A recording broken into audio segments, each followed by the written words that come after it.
Tony, if I can tell you how many schools rejected me because of the color of my skin, they're like, this other recruiter said it bluntly, that I'm too black. Before China, teacher Boitumelo was already an award-winning educator in South Africa.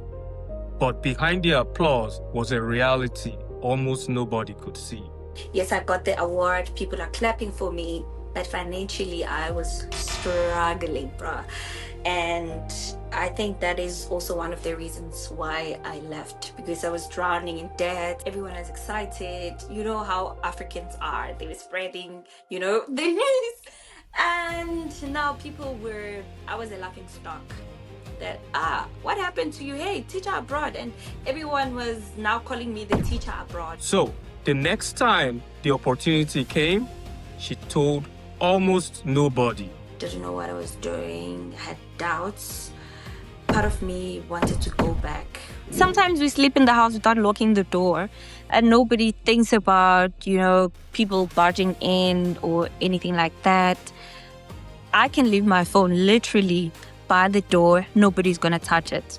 Imagine 5 months of working nonstop. It's very tiring. It's very exhausting. The culture here of working is crazy. Firstly, I would say moving to China, if you are dealing with problems in your life, moving abroad is not going to eliminate all your problems right away. You're still gonna go through the process of, struggle. So I had something in my bag that was not supposed to be in that bag. I'm not allowed to talk about it now. I wish I had something. People can just guess and think about it. I had something in my bag that nearly put me in trouble in China. Quick favor before we start. If you're watching this right now, chances are you've enjoyed at least one conversation on this channel. But a lot of people who watch regularly don't realize they are not subscribed. So just take 1 second and check if you've hit the subscribe button.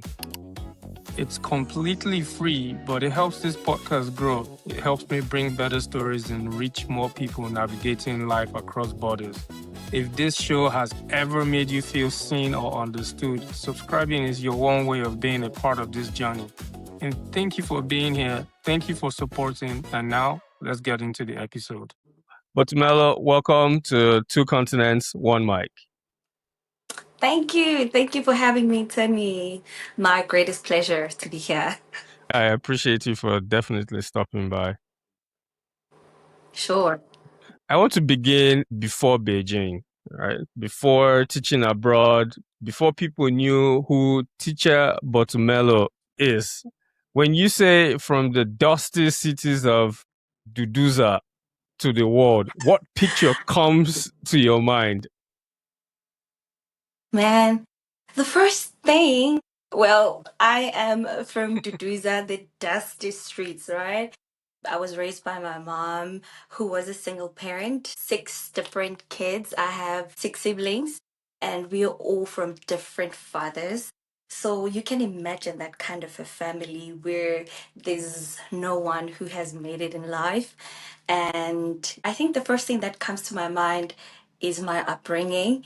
Yeah. And going to school without anything but just hope. Yeah, that's what just comes to my mind. Interesting, because I was going to ask you, growing up with 6 siblings, were you a child who always believed that you would travel and live outside South Africa or outside Duduza? Yeah, because I grew up in church. So my circumstances said nothing about what I believed. I've always been a believer. I have always been someone who was positive about life, even though, the circumstances said otherwise. So yeah, I have always believed that one day I'm gonna make it to that airplane. So yeah, it is that. Hey, I think there's something about when you grow up and you have ambition. I think sometimes wherever situation we're at, that fuels those ambition. And I should ask this, right? Because you were very Sure. close to your mom, and I Yeah, yeah. think you seeing her raising six kids and all that responsibility, what did that teach you about work and survival? Yeah. Talking about my mom, I feel like I was robbed because, firstly, I need to mention that she died when I was 18. And that same year, I was preparing to go to Netherlands and I was doing my second year in university. And she never experienced, living a lavish life. She Mm. never left the city that we grew up in. She never, but she was always trying, for her kids to be the best that they could be. And when she left me, I was left with emptiness first, and it took me years to bring back the Boitumelo that I am today.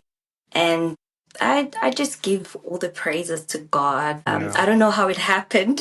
If you could ask me to trace back what happened, I can't tell you. I would say I was carried by the mighty hand of God. Yeah. Yeah, I think there's something powerful about that because, many immigrants, they carry grief, right? They carry grief, but Sure. first that original loss, and sometimes they have passing in their family. One Mm-mm. of the things that I see, like, and just from you saying, it sounds like it also added to that motivation and fueled you to try to be the best version of Yeah, yourself. that's correct. That is so much correct.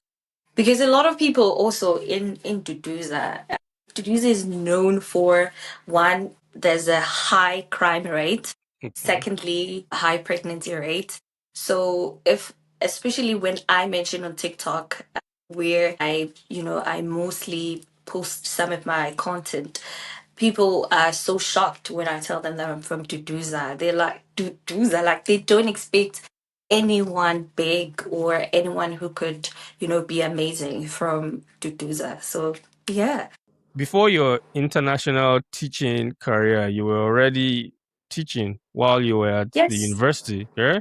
As an Yes, that's English correct. teacher's assistant, an academic tutor, and a resident mentor. So, what did those roles reveal about you? Going from like the English teacher, academic tutor, what did all of that reveal to you about yourself? Shoot. I That's a very interesting question and thank you for asking it. I'm sure by now you know that already I am a very shy person, laid back, introverted. I know a lot of people they roll their eyes whenever I say this, but in all honesty, I am such a shy person. And I'm really grateful, for the opportunities that I've had in Tshwane University of Technology, the lecturers there, my educators. I also need to mention this. I've always been, one student who would keep the lectures longer with the questions and then ask questions. And I will, I'll be that student who would bother the teacher or the lecturers. And whenever that, like other students would want to go home, and I would just keep on asking questions.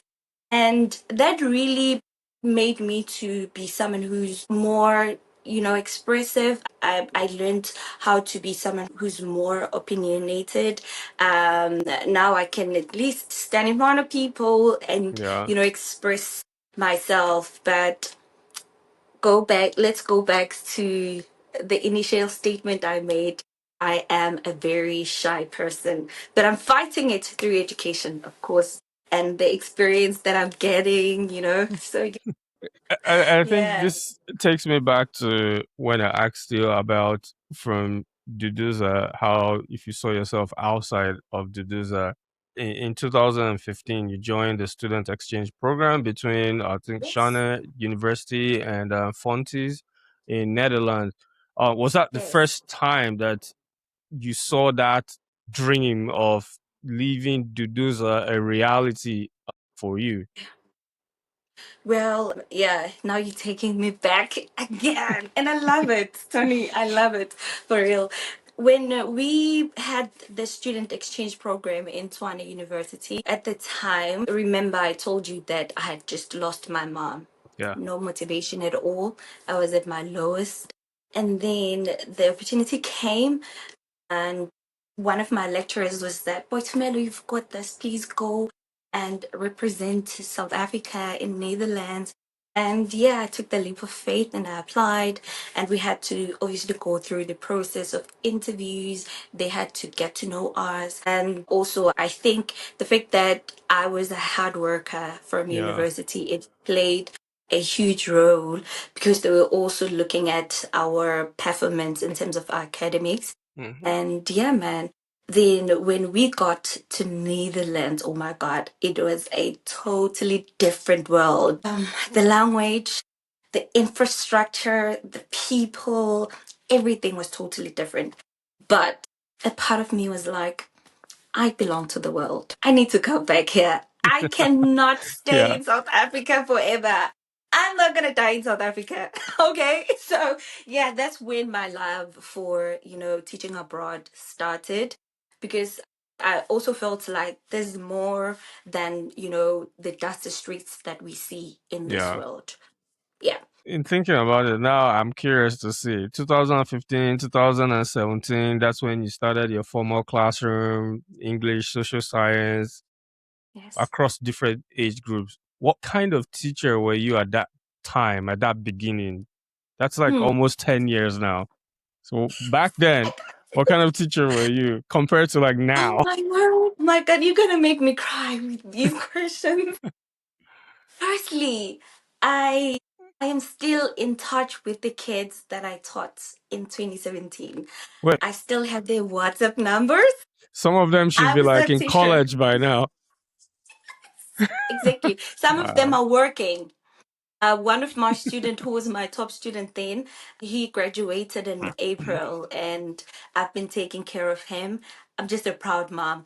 So someone once said to me, please leave the poverty mentality when you go abroad. Mm, Because I said things like, this is the video that I made. I said on that video, one thing about teaching abroad is that you don't feel like you are mothering these kids. yeah. You have to find ways to be a mother to these kids because most of them, they come from well to do families. Mm-hmm. So back in South Africa, the teacher that I was a mother to the kids that I taught. When I know for the fact that they're doing it even now, whenever they see me, oh my word, some of them even cry, which obviously makes me cry. And I'm really grateful, to the kind of kids that I found when I started teaching. And they are my babies. They are my babies. Yes, I was strict. Please note this. I was very strict, but with like a good balance, of teaching them with love and being street in a motherly way. I hope you get my point. That Yeah. I was very strict and at the same time loving them. So that's the kind of a teacher I was. I can see why in learning about you always said teaching is about people before subjects, right? And Yes, that's a yes, yes. very beautiful philosophy. At the same time, you saying that you are strict is also interesting because you also say you don't mind looking like a clown if it helps the children learn. So I am seeing this balance now. You have the philosophical part The and also balance. the stern part. I can see why they fall in love with Sure. you. You use Yeah. the left hand to like be stern and then you bring them in with the right arm. Exactly. That's Exactly. Just when they think that teacher is angry with us, Mhm. teacher is not gonna like us, teacher is this, and that. The next day I come back as a clown in the classroom and it just make them laugh. Just when they're Yeah. still holding on to the laughter, I draw up a straight face because there's time for everything. Yeah. There's time for That everything in that this is a world.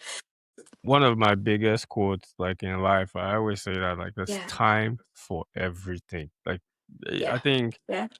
and you just have to know when it is. And I think it Exactly. makes things align. Yeah.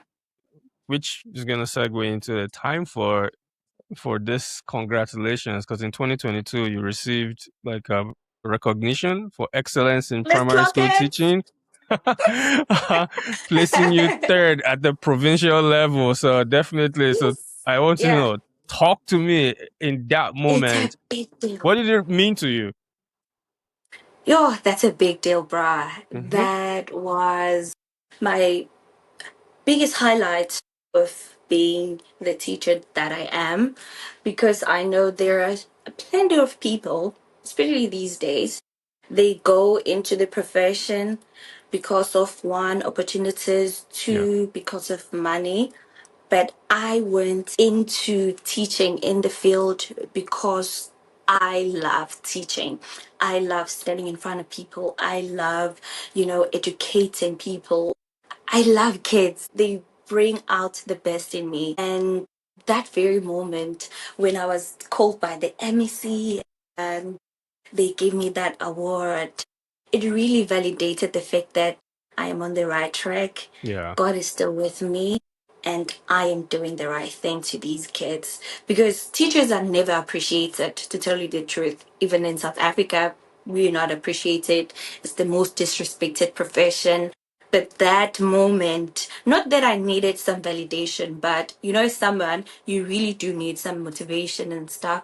And that moment, yeah, it really, put a stamp that Boitumelo, you're on the right track. And I'm one person also who doesn't like to be stuck in life.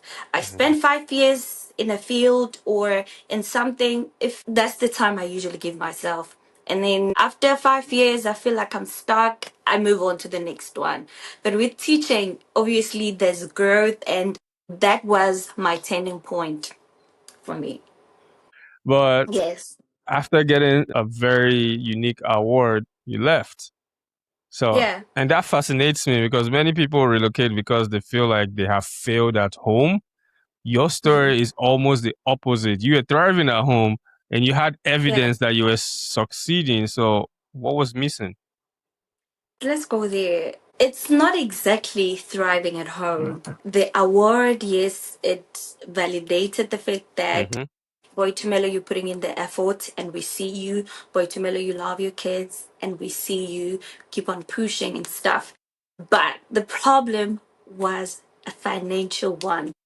I had financial issues and Mm-hmm. that wasn't nice at all. Yes, I got the award. People are clapping for me. But financially, I was struggling, bruh. I think that is also one of the reasons why I left, because I was drowning in debt and yeah, couldn't, live the life that I currently live, the life that I've always dreamt about. We would say I left because of two reasons. One, I wanted to grow in terms of my career. Secondly, I was struggling financially. So it's a mixture of both. That's really interesting. Well, how did your family react when you said China, though? I didn't tell them. No, I didn't tell them. You know why? Because in the year 2019, Mm-hmm. I tried to apply abroad and I got a school, signed a contract. And then in 2020, COVID hit. Yes. And at the time, I had already told my family that, hey guys, I'm leaving, to teach abroad. Everyone is excited. You know how Africans are. They were spreading, the news. And now I was a laughing stock that, Mm. what happened to you? Hey, teacher abroad. And everyone was now calling me the teacher abroad. Hey, teacher abroad. I was a laughing stock. And that really helped a lot because when I moved when I made my applications in the year 2022, I moved silently.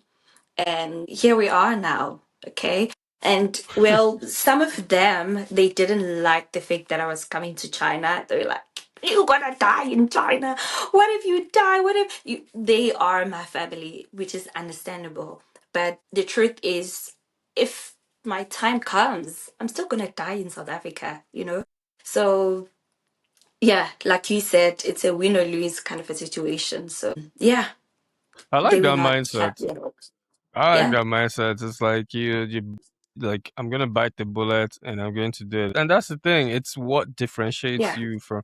There's so many people that want this opportunity that you have, but they're never gonna click or take the opportunity because one, they're thinking about what people say, or Like people need to just take the risk and see, like sit down, like evaluate. If it's worth it, just do it. Don't worry about what people are Just go saying. for it. Yeah, they're Go gonna for talk it. anyways. The Yeah. minute you think about it, that's when you are not going to do it. Mm-hmm. Yes, it's okay to do your research, think about something, Yeah. sit down with yourself, but don't sit down for too long. Just run with what God has given you. What did you know about China before you arrived that turned out to be wrong or incomplete? Oh, Chinese pet dogs, they pet cats. They Mm-hmm. don't eat dogs. If they eat dogs, not in Beijing. Chinese people love dogs so much. They love pets. They don't eat them, all right? Yeah. Even when I talk to my family, they're always like, have you started eating dogs? I'm like, no, we pet dogs here. It's there's so many misinformation online, and I think it's just Yeah, gotten worse. But did you have any fear moving abroad of that you course. didn't share? Of course. One of the biggest ones, I was moving by myself, I was alone. And the first what if was, what if this is a scam?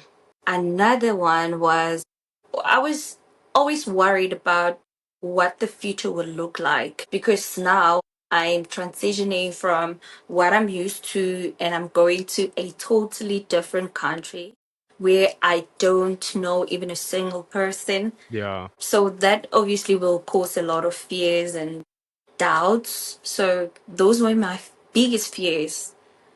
Hmm. Yeah. Well, I think that's a huge one because sometimes the plane tickets is just the announcement, and then when you land there, it's just another announcement again that It's another story. internal one. Yeah. So let's make this practical, right? Somebody is watching from South Africa, Ghana, Nigeria, Uganda, somewhere in our continent, and they Mhm. want to teach abroad. They see your life and think, I want that. What should happen before they even message any recruiter? All right. The first thing that people need to know is you obviously have to have a degree, could be Hmm. in any field. And secondly, you need to have a teaching English for foreign learners. It's called TEFL certificate Hmm. and a criminal record check certificate, which validates the fact that you have never committed any kind of crime Yeah. and experience, all right? And all the documents that I've just listed, they will have to undergo some steps, all right? The Hmm. process is long, it's tedious, and it's sometimes costly, especially if you're not working. Mm. And yeah, that is the first thing that people need to know about teaching abroad. But most schools also they require you to have 2 years of teaching experience. Okay. Okay. Yeah. But why do so many people begin by messaging strangers before they even have the documents? Hey, that is, I don't know, it's the lack of knowledge, I guess. They think it's that easy. It's not. Mm, It's yeah. really not. It's doable, but not easy. Yeah. I see that you review CVs, but you refuse to write them for Yeah. people. Why draw the line? You know why? Because when people come this side, they think a lot of people think that teaching abroad is you just taking a flight ticket to a certain vacation destination. It's not a Yeah. vacation destination. It's work. You need to put in the work. So if you Yeah. cannot draft your own CV, which is about yourself, how are you going to help the students who can't speak English? You just need to put in the work for yourself first. And like I told you that I'm a teacher, by nature. I teach people how to do things. I don't spoon feed people. I hate spoon feeding. I only spoon feed my baby, not people. That's funny. Yeah. I also see that you review introduction videos. Many Yeah. Africans may think that, oh, it's just 1 minute video. I can stand by a wall and talk. So why do the schools take that seriously? I think they just want to see your personality. You know, they want to see how you pronounce words because, you know, us as Africans, our English is very strong. Even when someone else is listening to this introduction video, they might say, why is she pronouncing words like this? You know, we have this strong accent because of our, you know, mother tongues. So Chinese people or Asians at large, they want to hear your pronunciation, if you can articulate yourself and how you also express yourself, because on top of a teacher they are mostly looking for your personality. You Yeah. know, they want someone who's going to be an asset, so they want to see all of that in your introduction video. Yeah. I want to ask you, in looking at the CVs and the videos so far in your experience, what has been the common mistake that you would see an African brother or sister make? One of the most important ones, because also in my school, I'm working in recruitment, so I've seen a lot of those mistakes. People don't have experience, yet they want to come and teach abroad, Okay. of which I always, you know, advise people that nobody doesn't have teaching experience. We all have teaching experience. Especially if you've been to university, you have maybe worked with other people in a group and you have taught them something. So if you really want to be a teacher, you need to have like rich teaching experience, Yeah. of which is something that a lot of people don't have. And secondary to that, a lot of people make spelling and grammatical errors in their CVs. Remember, you are going to be an English teacher. Exactly. I'm Right? like, You don't need to make mistakes like those. but And these people, you know, a lot of people think that, oh, Chinese people don't know English, blah, blah, blah, blah. They do know English. They have people like us who are helping them in recruitment processes. And we're going to ensure that we take your CV and put it in the trash can if it has such mistakes. All right. So people need to be aware. People need to check their CVs. People need to ensure that their CVs are perfect and free from mistakes. So those are my top twos. Yeah. I totally agree. I feel like that's just straight laziness. If Yeah. you can't like word check your spelling, like there's so many ways for you to not mess up on that. If you were being Yeah. skilled, that's 3 points. I was telling this other group that I learned how to write my CV in grade 12. And over the years, we've been, you know, learning different techniques to write CVs. I don't understand why would people say they don't know how to structure their CVs. And I was even telling the other group that there was one CV that I reviewed. It looked like a friendly letter, you know, or a letter for Lobola. You can't do that. A CV needs a proper and a modern structure. It has to be, you know, attractive for the recruiter or the school to look at. People need Yeah. to look at those things, yeah. I think something else I've heard you say, and you've warned people not to write a novel to the recruiter. What does desperation look like in an application? Huh. When people just say they are going to take any salary, Yeah. that is Mm, desperation. And we shouldn't shoot ourselves on the foot. mm, Know your worth, know who you are. And the only thing that's going to boost your confidence is obviously having rich experience and talking to people like us, you know, yeah. so that we mentor you throughout the journey. Don't look desperate. Yeah, Don't settle that's for any salary. They even write it on their CVs. I can take up any salary. No, so that's you just that's not gonna work. trying to live like run away or like yeah, that doesn't look good. Yeah, Yeah, no. yeah, it doesn't. Let's stay on money now. You said you paid recruiters zero to secure your own job. What are the scam signals or that you've heard of or you can tell someone like, hey, if you see this, raise your eyebrow? Yeah. Firstly, when they will tell you that obviously you have to pay, you're not supposed to pay money. Schools are paying recruiters to find you as a teacher, all Hmm. right? So it's really not fair. It's illegal, in fact. So you need to tell them straight out that it's illegal for you to ask me for money. And number two, another red flag is it's a little bit difficult, when you're in Africa to tell whether the school is legit or not. So the best way is to also ask people like us who are already here so that we do an extensive research. And nowadays it's a little bit easy for people to find information. You go to Facebook groups, you ask, is there anyone who can review the school for me? Is this a real school or not? Because even myself, I can sit down and come up with Boitumelo, Mr. Lee Primary School or Tony's Primary School and just recruit people and ask people to, bring their documents and their money. It's easy to do that. But people need to ask questions, obviously, from us and the groups. You publicly share like a broad salary range from roughly 25 to 80,000 rand a month, depending on your qualifications, experience, employer, and contract.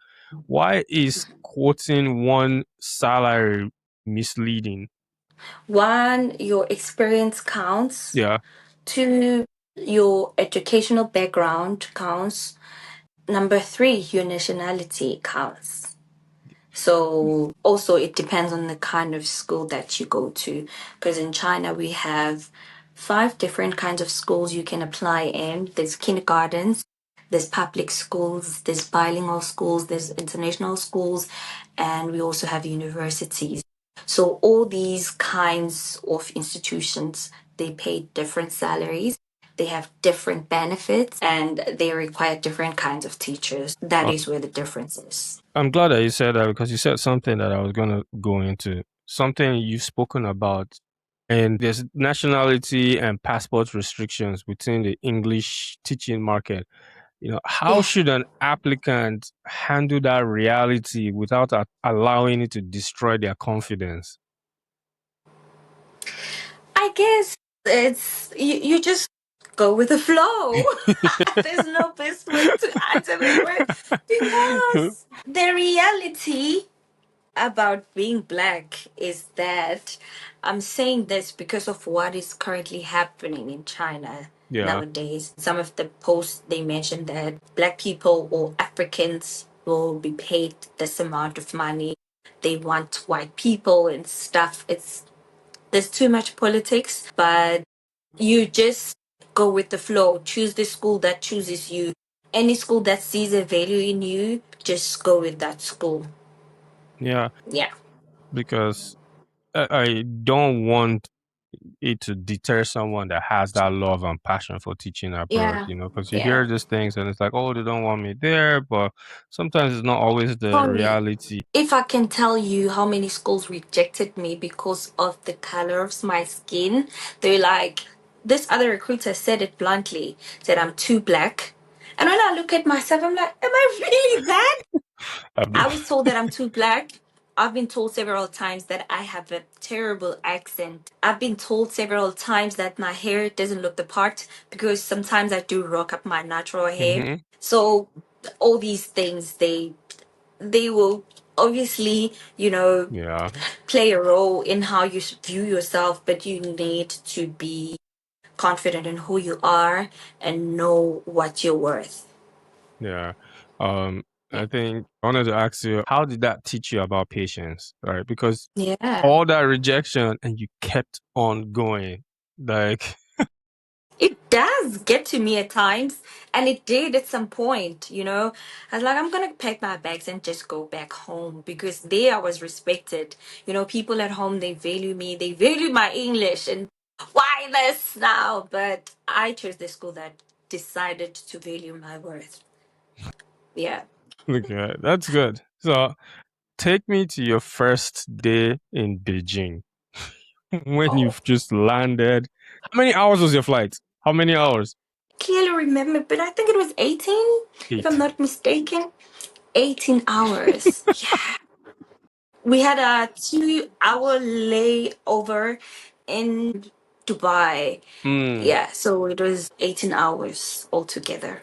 My first day in China, it was overwhelming. I didn't know what I was doing.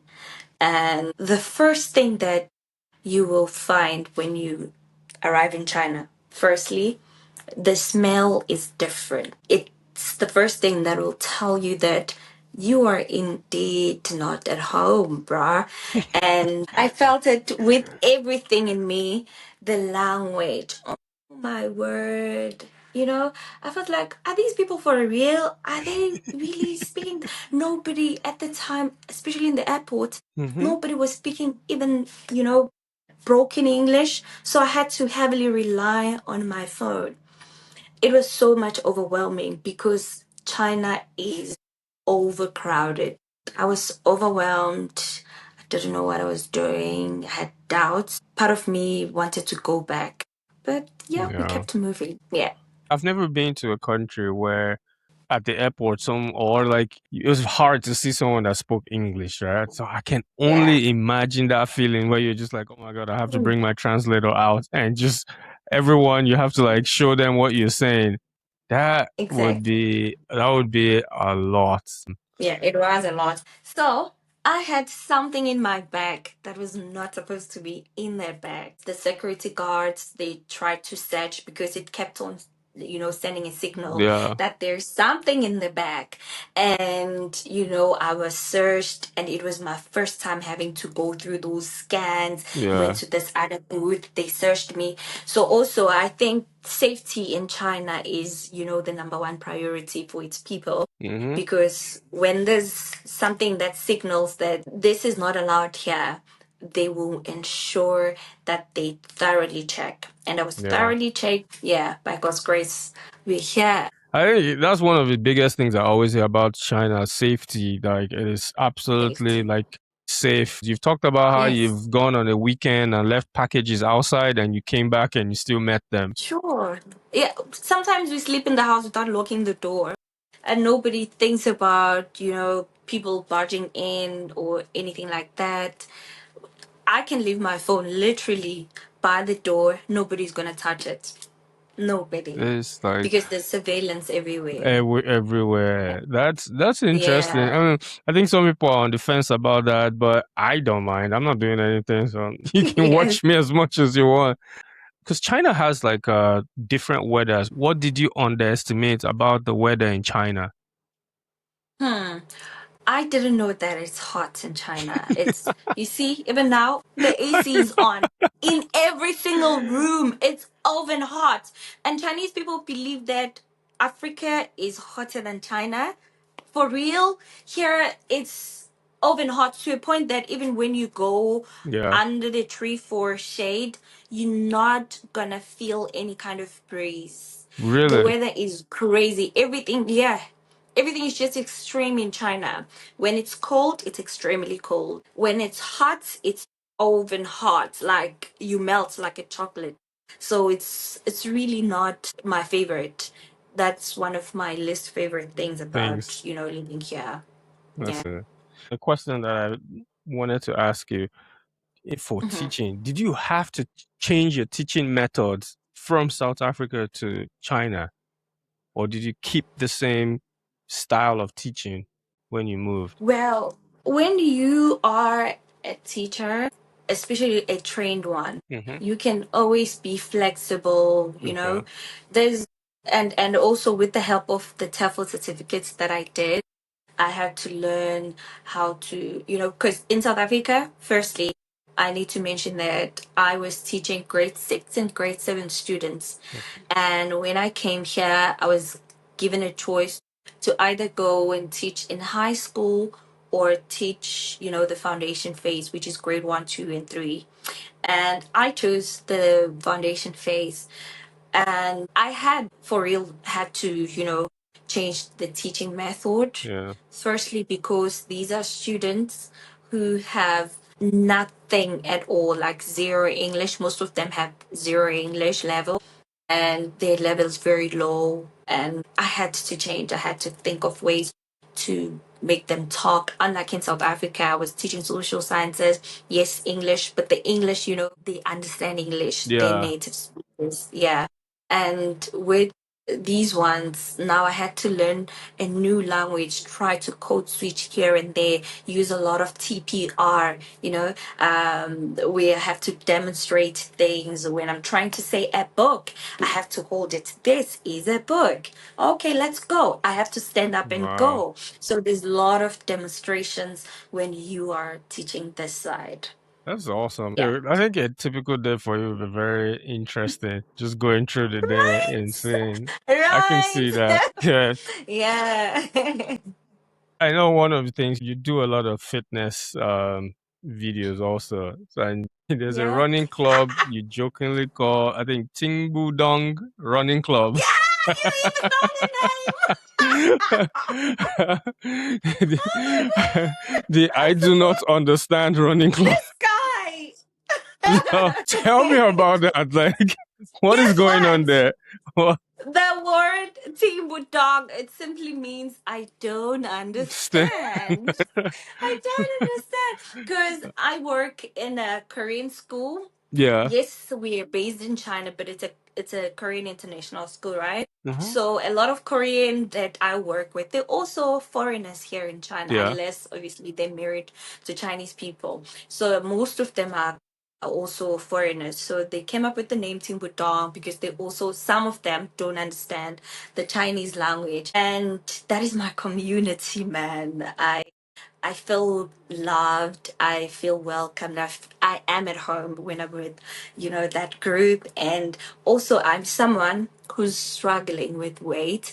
When I came here to China, I was diagnosed with PCOS. It's a condition that a lot of women are struggling with. Mm, And it's really hard for someone with PCOS to lose weight. mm, And Tingbudong has played a monumental role in maintaining the weight that I have. Instead of gaining, I am losing. I am fit. I'm stronger. So yeah, man. Tingbudong! I love that. Tingbudong simnida! You need to get one of those shirts. You guys need to print out a shirt because I think it's pretty awesome because I see how happy you are when Yeah, I you am. You talked see the about it. smile? You just changed my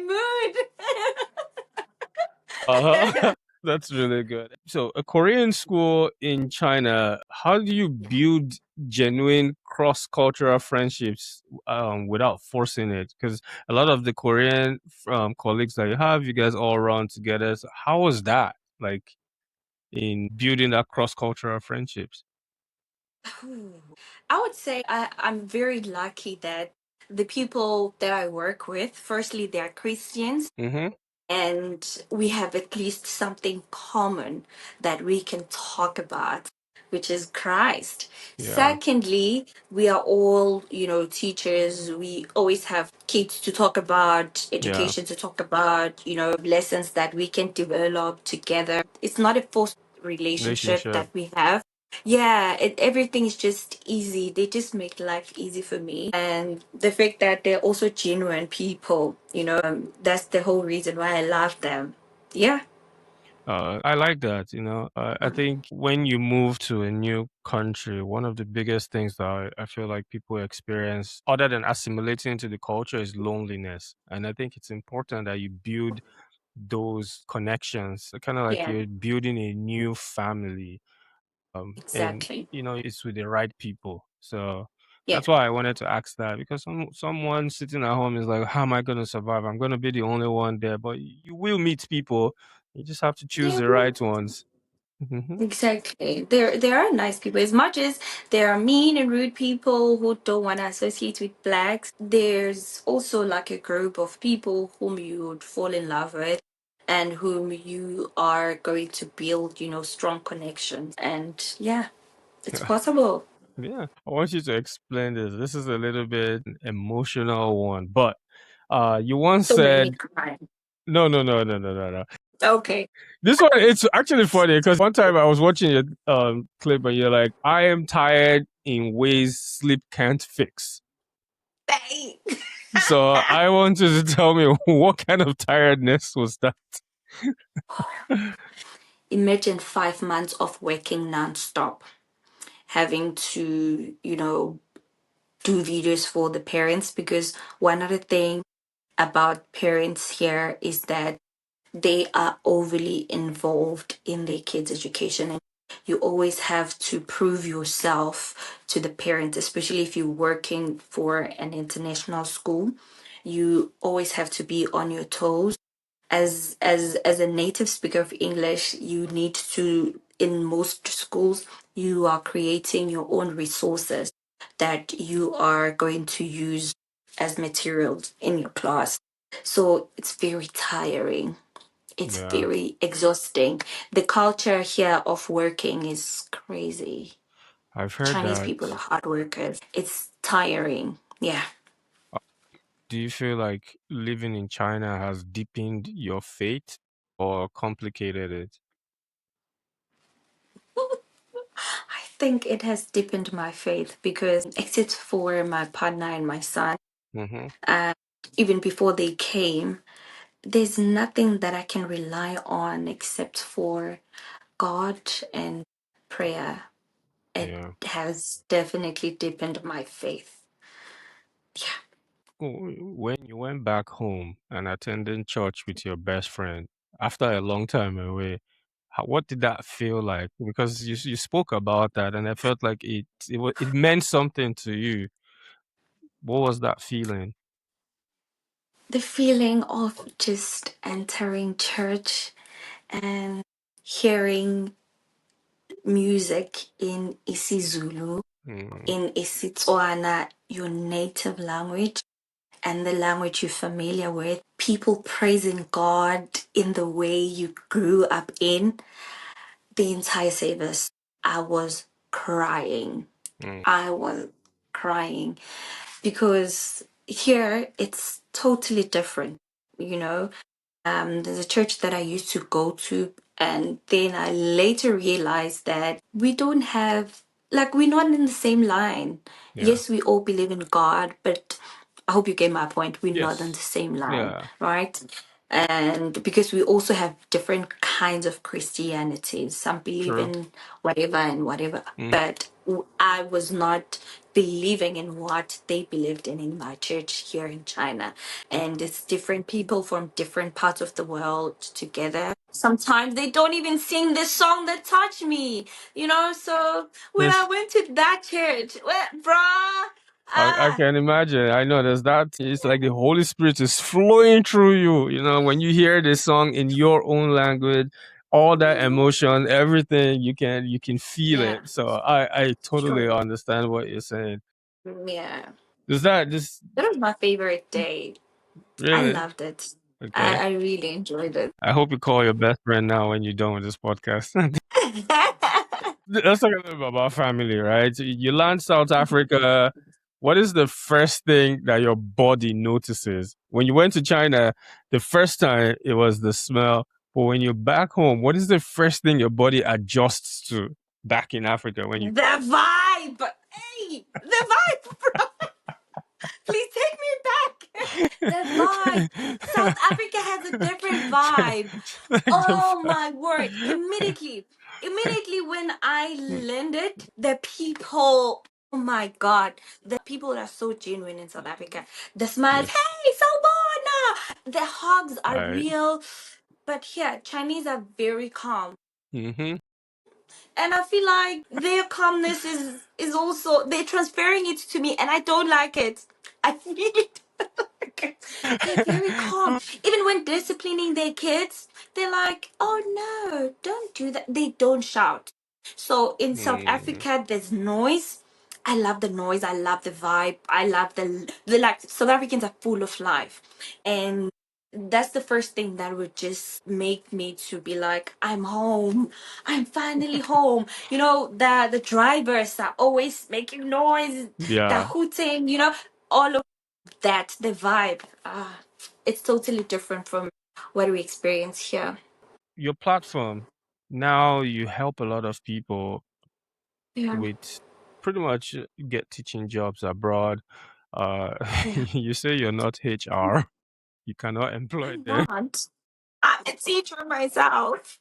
I'm not working for HR. I just assist in recruiting the best teachers for my school and in my department. And that's all. but I want you to define what success means to you now? Oh my God. Okay, you got me on that one. I grew up with this kind of mentality of thinking that success is having a lot of money in your bank balance.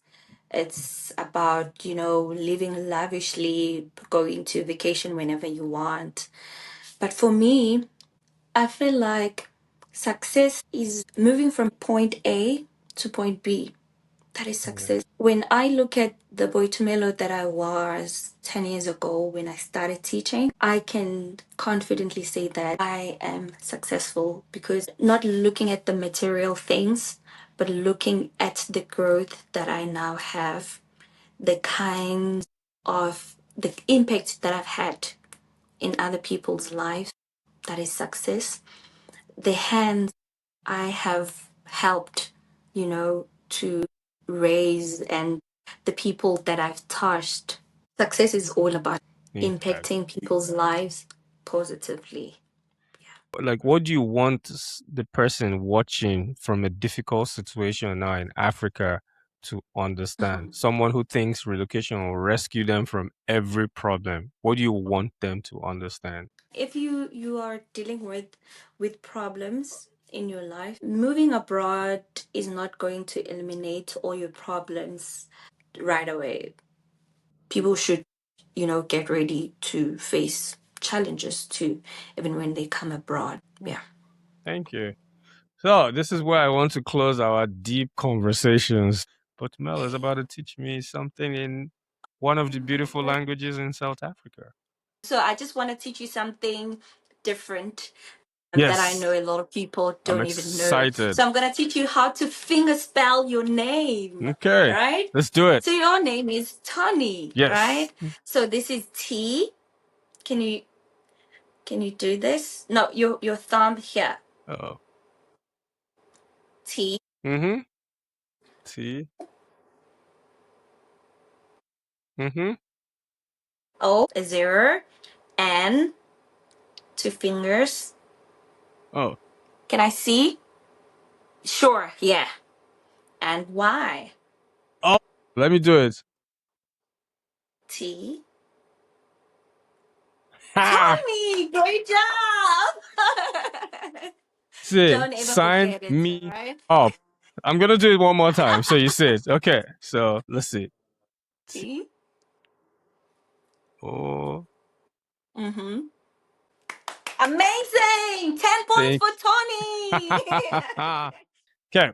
So Wow. another segment that we have is called true or false. So in this segment, I ask you, I just say true or false, and then you give me the answer. If you miss any of the South African ones, they will come for you. You ready? True or false? South Africa is the only country with 3 capital cities. False. No, it's true. Pretoria is the administrative capital. Cape Town is the legislative capital. And Bomfontein is traditionally regarded as the judicial capital. Okay, next question. True or false? China shares land borders with 14 different countries. False. Okay, true. It's true. Yes, China shares borders with 14 different countries. Okay. True or false? The Forbidden City is located in Shanghai. False. A big false. Okay, it's in A big Beijing. fat one. Yes, it's in Beijing.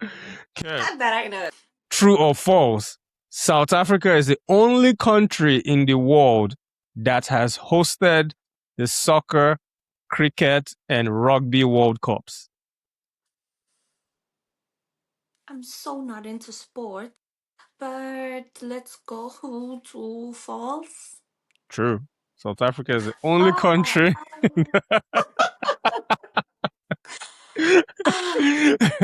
Okay, last South Africa, one. forgive me.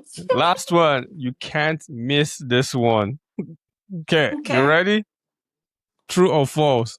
South Africa's national anthem is uniquely sung in 7 different languages within the same song.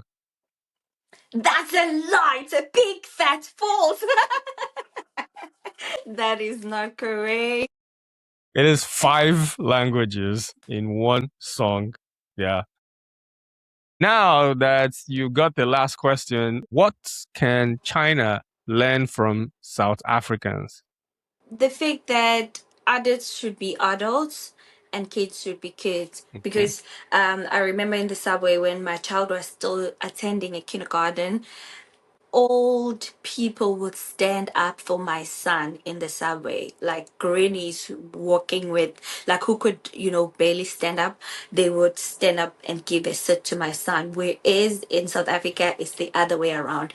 Kids should, respect adults. But here in China, kids are so much respected more than adults. So I think this is one thing that Chinese need to learn from Africans or South Africans or Africans at large. Yeah, Yeah.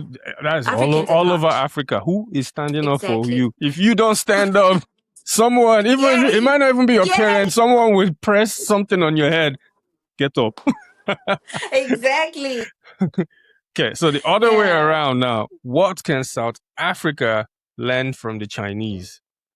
Okay, well, South Africa, right? Not the whole of Africa. In my mind, I have the whole of Africa, but I feel like this also refers to, this answer that I'm gonna give. It can also be taken by the entire Africa. Yeah. And when it comes to crime, I feel like it's a decision that people make to be criminals, So we can be a crime free country. It's easy. I've seen people here in China doing it. It's just that you are a decision away from being a criminal. Yeah. By deciding that I want to do this, I don't want to do this, I want to take this, it doesn't belong to me, or I want to take it or not. So I feel like I really do think we can learn from Chinese people that we can be a crime free country. Yeah. Yeah. That's good. That was a little bit hard to say, but I had to say it. No, it's okay. It's good. Guests from South Africa kind of like told the same line in their answer to that. So yeah, that's understandable. We're about to wrap up. The last guest left you a question. Her name is Fervent. She is an Ethiopian living in Italy, and her question to you was, what is the biggest culture shock that you've experienced since living abroad that amazed you? I've seen students and kids, in the subway throwing tantrums, and nobody sees a problem with that. For me, that was a culture shock. Yeah. I think that's something that we don't see in Africa because we know how that's going to end. But at the same time, it's gonna end in tears. Oh yeah, for the child, premium ones. But I feel like a little bit of that is changing too today in Africa. But you might see speckles of it, but I doubt it would ever take over. So, Boitumelo, it's your turn to leave a question for the next guest. Oh, all right. If the person had a press button, right? Will the press button on the time machine, you go back to the past or just fast forward to the future? Interesting. And why? That is a strong one. Look at you saying I'm bringing up all the questions. Look at this one. I'm like, if I had a button to go, you also roasted me with the question. You also roasted me, bruh. I had to put you on your toes. That is a good one. That's a brilliant question. Sure. Everyone, I want you to go find Teacher Boitumelo on TikTok. I will put her handle in the show notes for more on teaching abroad, faith, fitness, and the real unfiltered expat life. You get the truth from her. This has been amazing. I am so thankful. We didn't even like. I literally, I know I've said this multiple times, but we only just scratched the surface in this discussion. There's so much about Boitumelo like I want to talk about, and maybe one day she's gonna come back when she has time because it took almost a year to get her. Just saying, guys. The whole year, bruh. So I'm thankful, and she's been very supportive of me. Like, it's interesting because I was like, when I first started, I can't tell you how many no's that I got, and she was one of the first set of people. And you know, when someone is just there in the shadow, she's been in the shadows the entire time, We love your content, supporting. man. We love your content. You are bringing gems. The guests you bring into this podcast, they are amazing. Like, I don't know, how do you even, evaluate the kind of people who should be here? How do you go about picking them? Because you've always been picking the best people. I can't tell that secret, but just think about you. I think a lot of it is like how we talk, and it's like from the go, the relationships that we've built has been, like I said, you've just been kind of like a silent supporter and just always encouraged me, and I am thankful for that. So I was like, nah, this year, 2026, Boitumelo must come. 2026. Hey, and you dragged me today. Yes, I was like, nah. And I was about to come with another excuse. No, I was like, no, this one you'd have seen me in China. So where are you going now? I'm here in your country here now. But and thank you so much for having me today. Thank I you. truly appreciate your time, and also I know there are a lot of people who are teachers, but choosing me, man, this is big for me. It's a big deal. It's because I wanted someone that other than being very articulate, you're very genuine. You say the truth online. You're not sugarcoating, and those are one of the things that I look for in the people that I talk to. I was like, okay, you're not trying to lead people the wrong way, and your story reminds us that relocation can expand your life. But also every opportunity comes with a cost. Before you leave, prepare more than your documents. Prepare your mind, your finances, your support system, all of that. Very important. So, if this conversation helped you, subscribe to the channel, share it with someone considering teaching abroad, and tell us in the comments, would you leave a successful career at home to start again in another country? Huge risk. Yes. Would you take that risk? She took the risk and she knows. So you can follow her if you want to find out everything. Everything is going to be in the show notes. But Mel, once again, thank you for stopping by. And to my continentals, until next time, keep the mic alive.